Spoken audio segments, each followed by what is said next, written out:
Hello and welcome back to this week's Royal Roundup with the Daily Express. There is lots to talk about this week. Richard, our Daily Express's royal correspondent, has been very busy indeed, getting in late last night and literally writing for the paper right now.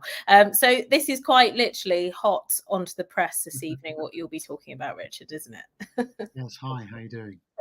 Yeah, good, thank you. If you're expecting us to go live at 2, but we went a little bit later, we can only apologise, but we are live now and we'll be bringing you the latest royal headlines. So as usual, if you have any questions or comments about anything that we do talk about, then this is your opportunity to get the latest from Richard on this. So do pop them in the comment section and then we will bring them up accordingly. We want to hear your opinions.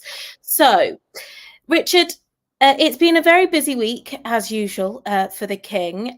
But what's slightly different about this now, obviously, if he does anything to do with the climate, is the fact that he's king. So he has a very different role. So he did host a reception, if I'm right, ahead of COP27 at Buckingham Palace. Yes, it's just been finishing now, just about finished, I think now. So you can probably tell I'm not there. It wasn't my turn to do the rota today. In fact, Rishi Sunak's the Prime Minister has just made a speech paying tribute to the King for all the work he's done over the last 50 years in trying to highlight the potential the dangers to all of us from climate change and other environmental questions like plastic pollution and chlorofluorocarbons and all the other things that he's talked about down the years. Yes, it's been an interesting few days on this, really. Lots of speculation about the King and whether he would go to Egypt for COP27. So this reception was, I suppose, officially to mark the handover from the UK to Egypt, which is hosting the next UN climate change conference, COP27. UK hosted the last one, Glasgow, last year. And originally, the Prince of Wales, although it hadn't been nailed down, I think it's fair to say was planning to go to COP27 and to carry on the work he was doing, which was really, banging on about how we've got to act now and we need to stop world temperatures rising any more before catastrophe happens. And that all changed when, it was the combination of two things: him becoming king and more or less the same. There was a couple of days in it, wasn't there? Liz Truss becoming prime minister, and she and her government were very much of the view that he shouldn't go to COP27, and it's hard to be sure, but certainly a lot of the noises off stage seem to be suggesting that the Truss government was looking to backpedal a little bit on some of the commitments that the UK has made about getting to net zero by 2050 and by reducing our carbon emissions as quickly as possible, because of the energy crisis, the war in Ukraine, cost of living crisis. I think, I'm going slightly off my beat here, but the government, there were noises certainly coming from the right wing of the Conservative Party saying, we need to look again at fracking, for example, and other means of getting oil and gas out. And I think that's changed again with Rishi Sunak coming in as Prime Minister. And had Sunak been Prime Minister on September the 8th, September the 9th, 10th, I think it's possible that King Charles III could still have been asked by the UK government to have gone to Egypt. it's a tricky area. I mean, I think, broadly speaking, the UK government's view and the British monarchy's view is that the king acts on the advice of his government, and while constitutional experts say, still has the power or the right to privately behind the scenes advise, caution, warn prime ministers and governments about issues. The reality is that he does have to take more of a back seat now. Yes. The feeling in both Downing Street and Buckingham Palace is that he can still use what they call his convening powers, the soft power of the British monarchy, to bring people together to discuss important issues. But I think his tone has to change. So, I think it would have still been possible for him to say something in the same way as the Queen, as head of state of the host nation, it has to be said, in Glasgow in 2021, made a speech which ended up being a recorded speech because she wasn't well enough to attend. Essentially saying to politicians, you need to act for future generations. But she perhaps wasn't as prescriptive about targets and the way of getting to net zero. And I think that's what he's going to have to do in future. Yeah, and do you think this is going to be a struggle for him, because it is something he is deeply passionate about, isn't it? Well, I think the word coming out from the palace is that he and his advisors are in unanimous agreement with the government that it shouldn't be his role to do that any longer, that his role has changed. So personally, I suspect, yes, he does find it a bit frustrating, but I think he did make it clear before he became king that he would have to change the way he approached things, and that's what's happening. And from what we've seen of the public appearances of Rishi and the king together, they seem to get along well. There doesn't seem to be any awkwardness between them at all. Yeah, I think so. I mean, it's obviously early days. We've just seen actually that about 20 minutes ago, Rishi Sunak made a speech at Buckingham Palace, paying tribute to all the work that King's done. So did I say that? I might have said that already. You did. Sorry. For people who are just tuning in, that's a good bit of information. Yes. I think there seems to be a pretty warm relationship between the two, but it's obviously it's early days. I mean, there's been lots of speculation down the years about the relationship between certainly the Queen and her 15 prime ministers, and it's often been said that Harold Wilson was her favourite prime minister.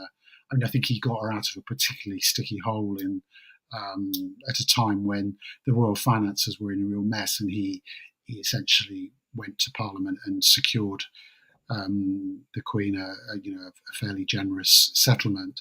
So she was forever grateful for that. And I think there were tensions with Margaret Thatcher, but also mutual respect, and which I think in a way grew more strongly when Mrs. Thatcher was no longer Prime Minister. But these people, the members of the royal family, they're pretty adept at handling the many politicians who come their way during the long time that they're on royal duty, so they're used to it. And I can certainly remember, I won't say which, but certainly a couple of members of the royal family being extremely polite about Jeremy Corbyn when he was leader of the opposition, for example, and how he talked to members of the royal family about environmental concerns, and that they certainly shared a lot of views. So I think they learn to get on with people. Yeah. Well, you took some video, I think, that we have, which you popped onto your Twitter, of the event. I think if we don't have it, then that's.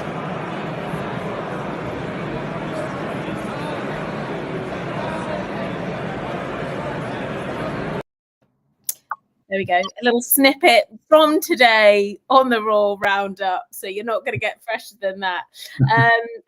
But we also did a poll about this too. So let's take a look what Daily Express readers on Twitter thought about this. If we can bring it up.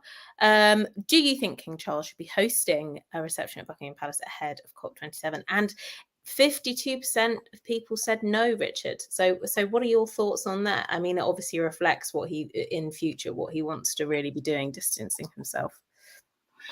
I suppose that's what they think. I mean, I think that, as I say, there's a difference between hosting a conference or a reception that brings people together and standing up at the front and making a speech saying we need to do this, we need to do that. And to be fair, when he was doing that in the past, he was doing it having consulted with the British government. But I think so he was reflecting UK government policy in general. But I think it does raise interesting questions about the relationship between the royal family and the governments of the day when policies change. So had Liz Truss stayed in power, had she rolled back British commitments, that would have placed the king in a really difficult position, I think. But he couldn't publicly criticise the government. He might have made a few points privately, but I don't think we'll ever hear him criticise the government again, unless it's an overheard conversation by accident. No. And he does, I have been thinking about what happens to, some of the royal family's favourite causes if government policy means that there isn't money available to support them in the same way as perhaps they thought there was going to be. So that's going to be an interesting one to keep an eye on, particularly after the Chancellor's autumn statement, because there may be an impact on some of those causes that they support. Yeah, that will be interesting, and I'm sure you'll be the first to cover it, and then we can talk about it. But that's what's happening right now at the palace. That's coming to an end. So that is the latest on the King's movement. But into the showbiz world, bizarrely, Richard, which we don't usually speak about on here. Mike Tyndall is the first royal to enter I'm a Celeb. So there he is. Now, of course, he's not a senior royal, but people are comparing, the two situations of Meghan and Harry speaking to Oprah, and now Mike Tyndall's entering I'm a Celebrity. So it's definitely got people talking, and as we both know, there are sides on both either camps, isn't there? And there's always an argument to be had. What do you think about this then, Richard? Well, I think first of all there will be some people who would take issue with even describing him as a royal. He's never undertaken official duties. So he's a member of the family. He's married into the family. So I suppose in that sense he's the same as as all the others that are married into the family, or the ones that haven't been given official roles. So he's got his own life to lead, and I don't think he would have needed to ask permission of anybody to do that. But and he, of course, he's a personality in his own right, having been an England rugby captain and World Cup winner, etc. But I think there will be a little bit of nervousness at the palace. I think they'll be keeping an eye on what he says and does, but in case it does have a reputational impact on the monarchy.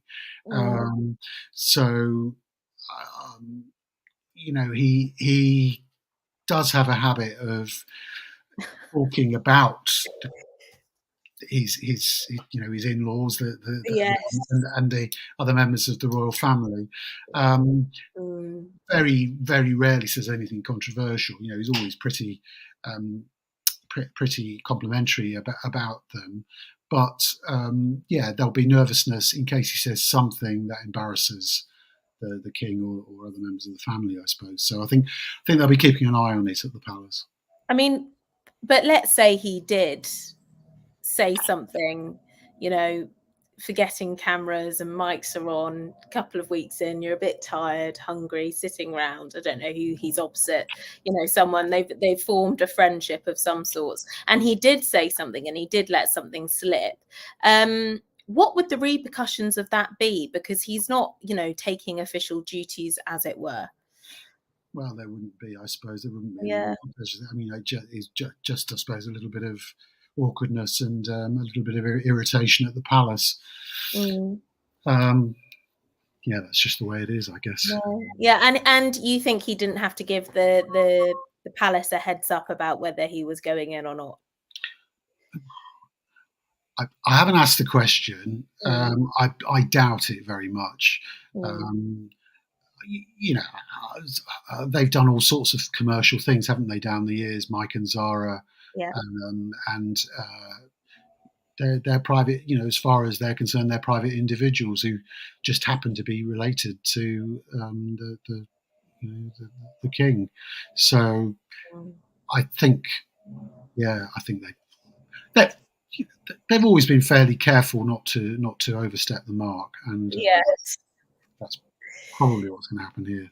Yeah, indeed. And people who are comparing this to Meghan and Harry, would you be able to obviously explain the difference here? Because Harry and Meghan were obviously senior royals. They were very much at the forefront of the royal family. And if you have anything else to add to that, Richard, then please do, because people are comparing both the situations now. Well, yeah, I mean, but I think the key thing is that the Queen, supported by the then Prince Charles, Prince Wales, and then Duke of Cambridge, and other members of the family, I think, took the view that you can't be half in, half out.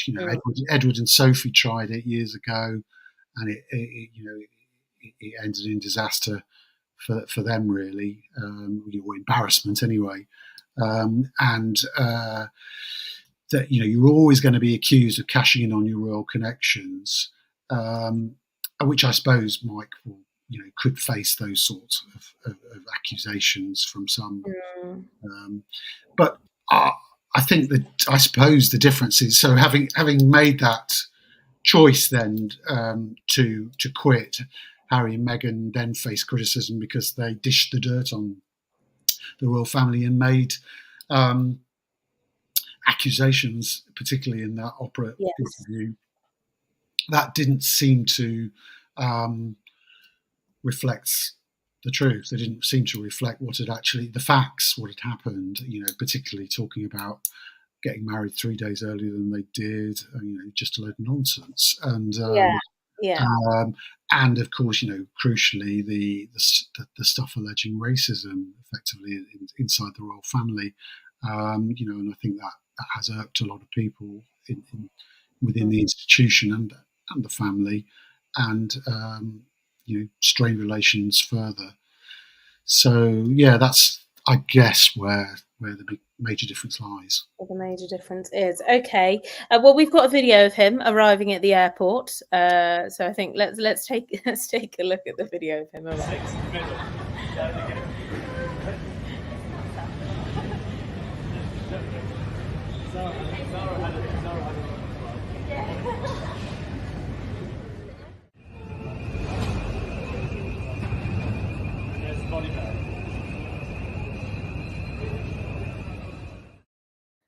There you go. So there's a bit of showbiz footage for you there. I think he was speaking about Zara. So we can imagine he'll be speaking obviously about his wife and children, but whether he'll be speaking further will be interesting. I'm sure if Ant and Dec had their way, they would very much try and push him on these things. And of course, it's one of the things that you don't know until you get in there, what your trials will be. So there we go. I think we've got a couple of polls on this, so let's bring them up if we can. Are you looking forward to seeing Mike Tindall entering the juggle? Yes, 44%. No, 55%. So there we go. The Daily Express readers are not happy about this one. So yeah, intriguing. I guess, Richard. I was quite surprised at that poll. Well, they're probably more looking forward to Matt Hancock eating kangaroo testicles. This is true. And I think also to sort of show the difference between people on Twitter and people on the website, I think we've also got another poll that we can bring up. Should the royal family be worried about Mike Tyndall's I'm a Celeb appearance? No, 83%. Yes, 16%. So there we go. Don't know, I think, is at 2%. Which I guess is sort of reflective of perhaps what they're thinking inside the palace at the moment, Richard. Yeah. maybe, who knows? But yeah, that's a bit of a light topic this week. But we're going to move on now onto the speculation of Harry and Meghan being stripped of their titles. This is obviously all speculation and commentators all having their say on it, Richard. But from your perspective of somebody who works with the royal family and reports on the family day to day, what is the truth of this? I'd be astonished if they were stripped of their titles. I mean, I think things would have had to have got to an awful stage for that to happen. I mean, if you think after Edward VIII's abdication and he became the Duke of Windsor and Mrs. Simpson became the Duchess of Windsor, they kept their titles all through those years. And whether it was, well, I think it probably was known at the time certainly by British intelligence that Edward VIII was and Mrs. Simpson were passing information through to the Nazis, plotting with the Nazis. Certainly, Edward when he was in Portugal was plotting with the Nazis to take back the throne. If and when the German invasion was successful of the United Kingdom. And so, if they weren't stripped of their titles after all of that, it's hard to see how anything could happen with Harry and Meghan. And of course, one of the things that is often forgotten in stories about this is that it's actually really difficult, in fact, more or less impossible, to strip somebody of a dukedom at the moment. That may change. There may be legislation, but it would have to be Parliament that did it. And my understanding is that there isn't really legislation at the moment that would allow that to happen. So it's not just something the king can just do with the stroke of a pen. But I'm sure if he really wanted to do it, he could go to the government and ask for legislation to be prepared to do that. In the same way as we understand, he's going to ask for legislation to expand the number of councillors of state under the Regency Act. But it's just not something he can do with a stroke. And he's made quite clear that obviously, even though they've gone their separate ways, that he still, he very much wants Harry and Meghan to be a part of the family on a public level. He said that in speeches, hasn't he? Yeah, I think so. The message is very clear that he remains a beloved son and she remains a beloved daughter-in-law. So, whatever happens on the official level, I think they're very keen to, to get things back on an even keel as a family. And it's really difficult to really get to the bottom of what's going on there at the moment. Certainly when they came over for the Jubilee, there was some briefing from senior sources emphasising how delighted the then Prince Charles and Duchess of Cornwall had been, how delighted they'd been to meet Harry and Meghan's children, because they hadn't really seen much of Archie since he'd been born, and they'd seen nothing of Lilibet at all. So, everything I hear suggests that the rift between Harry and William hasn't really been sorted out at all. But I think I'd be more reluctant to speculate to say with any certainty what's going on between the king and the Sussexes, because they do keep things fairly close to their chest. I mean, I can remember with the editor of the Daily Express talking to a very senior royal aide who told us that there was a very warm relationship between them, and then a few months later, Harry went on television and said he hadn't spoken to his father for months, and that they'd cut him off for money. So you never quite know. But obviously, this book is going to have an effect on these relationships, I'm guessing. Yeah, very much so. I think it will strain relations if the book is is damaging,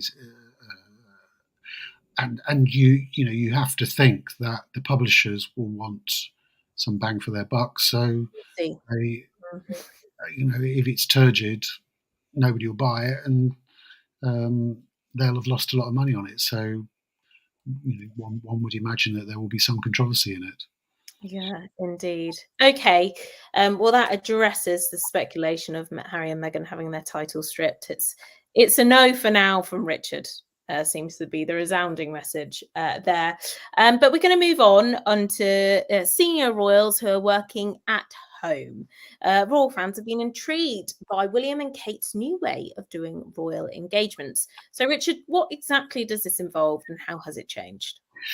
Well, see, I thought this was really interesting, but maybe it's just because I've turned into a bit of a royal anorak. I think in media terms, William and Kate in particular, the royal family, but William and Kate in particular, I think people see them as editors see them as a bit of light relief from all the doom and gloom. So they want nice, jolly, fluffy, picture-led stories of them, and here is something really serious that they're doing, and it took a bit of persuading to get stuff in the paper this morning. Really, I'm pleased we did cover it, and other papers have covered it in different in very varying different ways. But I think this is quite a significant moment for them because they. I think they were working on this idea before becoming Prince and Princess of Wales, but they want to. I've just used the phrase "get more bang for the buck" in terms of the book publishers, but they do as well from royal engagements. It's clear that there are fewer working royals than there used to be, and they're not going to get around as many charities and worthy causes, civic dignitaries that they used to get around, and this couple in particular, and the king, I think, want the royal family to be an institution that does more than just turns up, cuts a ribbon, opens something, and then asks people, "Have you come far?" And so what they want to do, yesterday was the first pilot of it, was every few months go to a place that they've earmarked, that has got particular issues. In this case, they went to Scarborough in North Yorkshire, seaside resort, and I think a lot of people think of British seaside resorts as quite genteel places, but actually, quite a few of them are some of the most deprived areas in the country. Yeah. They're quite down at heel. And there aren't the same employment opportunities as there are in the big cities. Run down. Seasonal work. And so Scarborough, about a third of the people in Scarborough live in neighbourhoods that are among the most deprived in England. They'd recognised this, and so they said, before we go to Scarborough, we want to raise a shed load of money and then distribute it to projects that are going to help particularly young people who are really struggling in that town. Okay. So it sort of comes under the umbrella of mental health projects in this case, but it's, that's a very broad brush mental health. It could be a sports club, or it could be Mm. um, something that is helping, a food bank, or, an organisation providing food banks and clothes banks, um, all sorts of things, things that get kids off the streets, get them chatting to each other, doing productive things, and feeling better about themselves, rather than stalking the streets, beating up people, sniffing Yeah. glue, whatever. So yeah, they raised £345,000. Initially, yesterday, there was a little bit unclear whether the Royal Foundation had actually put money in, their Royal Mm. Foundation, but it transpired later that they had. Do But we know how much? I mean, no, or do they do interestingly, it? they wouldn't say how much. But what the Royal Foundation did do was essentially bang heads together, bring people together, local charities, local donors, private donors. And the upshot was £345,000 was raised, and what they're calling this is a community impact day, and so they want to do similar things around the country. And it might not always be about raising money. It might not be always be about mental health projects, but it could, you could imagine, for example, then going to a place where there's very little provision for under five children, children Mm. 5, and then working with organisations to create some sort of new service there. So, So it's an interesting idea, and more active monarchy, I think, than a ribbon cutting monarchy. and obviously, when it comes to finances and royals, it's quite a contentious topic, Richard. So, and they won't disclose how much the Royal Foundation has put to it, but this has specifically come from Kate and William, from various people, charities, all in one big sum to Scarborough Yeah. for various projects. Yes, exactly. And Okay. so community impact days are one of the ways forward. And for me, it's quite interesting because the format of royal visits hasn't really changed that much all the time I've been covering them. And I think it is quite tempting for cynical people to sort of say, well, what do they royal visits? What do they actually do? They just come shake a few people's Yes, hands.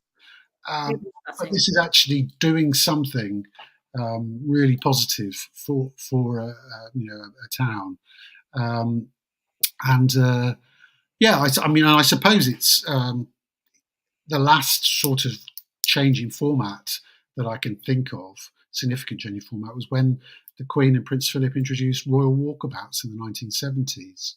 So, I mean, if they are, hundreds of thousands of pounds, right, and they're Mm. doing weekly visits, have they disclosed how much their target is going to be to these different areas over the year? Can we expect the same amount in another deprived area, No, or they haven't done, and I don't think it's something they'll be doing every week. It's they can only do a few of those a year, but it's it is interesting for me because I think the original plan that William had was that he and Harry and their respective wives were going to work together, the Fab Four, mm, and they wouldn't have cousins helping them in their royal duties like the Queen had when she came to the throne, or shortly mm, afterwards, and that by working smartly, they could achieve more um, with less in a way. And of course, that was undercut by Harry and Meghan quitting, and even before that, by them saying, "Well, we want to go down a commercial route." So mm, William and Kate essentially said that doesn't sit easily with what we're trying to do, no. and so it's it's in a way, it sort of follows on from what his father has done as Prince of Wales. He's created all sorts of projects down the years, hasn't he? Mm, About the Prince's Trust, creating employment opportunities for yes. unemployed young people, etc. Um, But no, I think a good idea, and yeah, and as you said, it brings something entirely different. And for people who say, they don't really do anything, what's their day-to-day job, then they can say, well, actually, XYZ. So some positive yeah, coverage, yeah, Richard. As we do have a bit of negative coverage on the royal roundup, not for them, but from the royal family in general. We do talk about issues, but that's a nice topic, I think, yeah. to end. But yes, it's been a very busy a week. Obviously we've got the weekend papers coming up, so Richard is very busy. So we're going to have to end that there. But thank you for coming on, Richard, as usual, bringing all your insight and expertise. But we'll be back next week when I've spoken to Richard about availability, and you can keep track of when we are going live over on our Instagram, on our Twitter. You can see what Richard is up to, and you can get the exclusive videos before we get them when Richard tweets them out at Royal Reporter, and you can see what the royal family are up to as well. But Richard, once again, thank you, and thank you everybody for tuning in. We'll be back on a date to be confirmed next week. Thank you.